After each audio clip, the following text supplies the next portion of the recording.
پہلے جو کل مہینہ گیا یعنی جمادی الاول، اس کی 13 تاریخ 12 اور 13 تاریخ بھی لوگ کہتے ہیں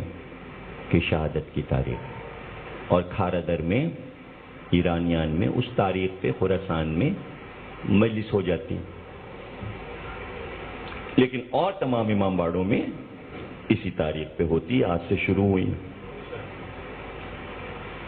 شیخ عباس قمی جنہوں نے بہت کتابیں معصومین پہ لکھی، انہوں نے کہا کہ مجلس دونوں تاریخوں پر منعقد کرنی چاہیے، کوئی حرج نہیں، اس لیے کہ ہمیں نہیں معلوم کہ انہی دنوں میں بس سب کچھ ہوا ہے مصائب، دروازہ جلنا، جناب محسن کی شہادت، تو وہ تاریخ اور یہ تاریخ مل جاتی ہیں، اس لیے ایران میں 1-2 دن نہیں بلکہ 17 دن تک جناب فاطمہ کا غم منایا جاتا ہے، اور کالے جھنڈے پورے ملک میں لگا دیے جاتے ہیں، اور غم فاطمیہ کہلاتا ہے، اور ایک ایک روزے پہ جلوس اور ماتم کے دستے آتے رہتے ہیں کالے پرچم لیے ہوئے، ایران میں، قم میں، خراسان میں۔ لیکن اس سال ایران نے مستند ترین تاریخ یہی مان لی، 3 جمادی الثانی، اس لیے اب سب کو اسی تاریخ پر متفق ہو جانا چاہیے۔ اب یہ تاریخ کا گڑبڑ کیوں ہوا، یہ میں ہر سال وضاحت کر دیتا ہوں۔ چونکہ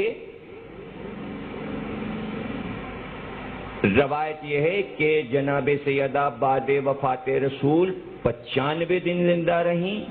یا 75 روز، ایک تاریخ پہ 75 دن بنتے ہیں، ایک پہ 95۔ یہ 75 اور 95 دو کیسے ہو گئے، 2 عدد کیسے ہو گئے؟ یہ ہے عربی کی خرابی، عربی میں زیر و زبر نہیں لگائے جاتے، بغیر زیر و زبر کی چھپتی ہیں کتابیں۔ اب قدیم کتابیں جو ہاتھ کی لکھی ہوئی تھیں وہ لوگوں نے پڑھی، اور جب اس خط کو پڑھا تو بہت غور سے، اگر کاغذ پہ آپ گھر جا کے لکھ کے دیکھیں گے جو بات میں بتا رہا ہوں تو وہ بات سمجھ میں آ جائے گی کہ بی بی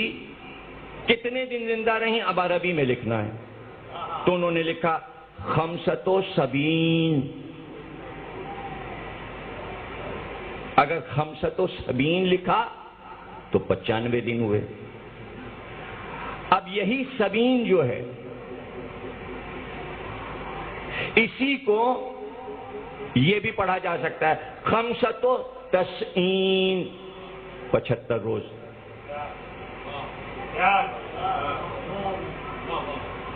یہ سبا اور تسا، اس میں ہوا گڑبڑ، کسی نے اس کو 70 پڑھا، کسی نے تسین پڑھا، کسی نے 75 روز پڑھا، کسی نے 95۔ اور یہ عربی میں ہوتا ہے کہ ارحج المطالب لکھا ہے، اس کو لوگ ارجح المطالب بھی پڑھتے ہیں، دیکھ لیجئے گا لغت میں جا کے، رجحان بھی پڑھتے ہیں، رجحان بھی پڑھتے ہیں، اس لیے کہ جیم کا نقطہ کہیں بھی رکھا ہو، دونوں ہے اور جیم ایک ہی طرح لکھے جائیں، نقطہ ادھر ہو جائے ادھر ہو جائے، ادھر ہو گیا تو رجحان ہو گیا، ادھر ہو گیا تو رجحان ہو گیا، اسی طرح 70، اسی طرح تسین۔ تو خرابی تھی زبان کی، کچھ کا کچھ پڑھا گیا تو 75 اور 95 دن بن گئے، ایک نے کہا 13 کو کر لو، ایک نے کہا 3 جمادی الثانی کو، لیکن زبان ہی تھوڑی دلیل ہوا کرتی ہے، دلیل کچھ اور بھی ہوتی ہے، دلیل کچھ اور بھی ہوتی ہے۔ وہ بی بی جو یہ وصیت کر رہی ہو کہ رات کے پردے میں میرا جنازہ اٹھے، تو اس کے اختیار میں موت و حیات ہے، اس کو یہ پتا ہے کہ اگر میں 13 کو مروں گی تو چاند پورا ہوگا، اور اگر 3 کو مروں گی تو چاند ہوگا ہی نہ۔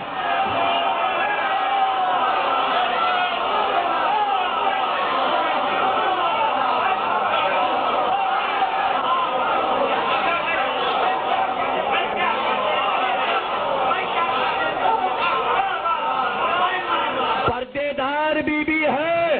یا علی بھائی تاریکی شب میں جنازہ اٹھانا، لفظ تاریکی شب کا کیا معنی؟ یعنی چاندنی بھی نہیں تھی۔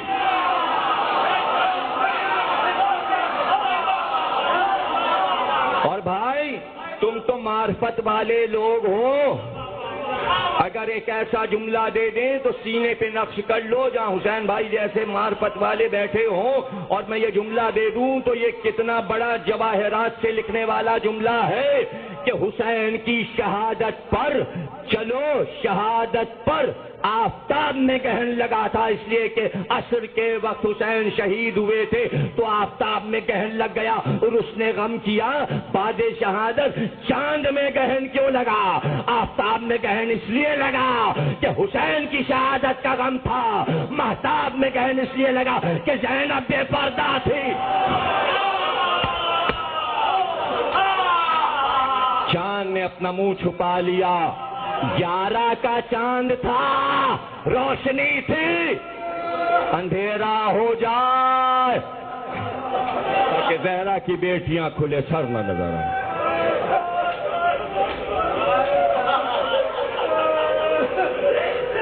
سنا نا جملہ، اور مصائب کا جملہ بن گیا۔ یا تو پھر وہاں بھی لکھو کہ جب زہرا کا جنازہ اٹھا تو چاند میں گہن لگا،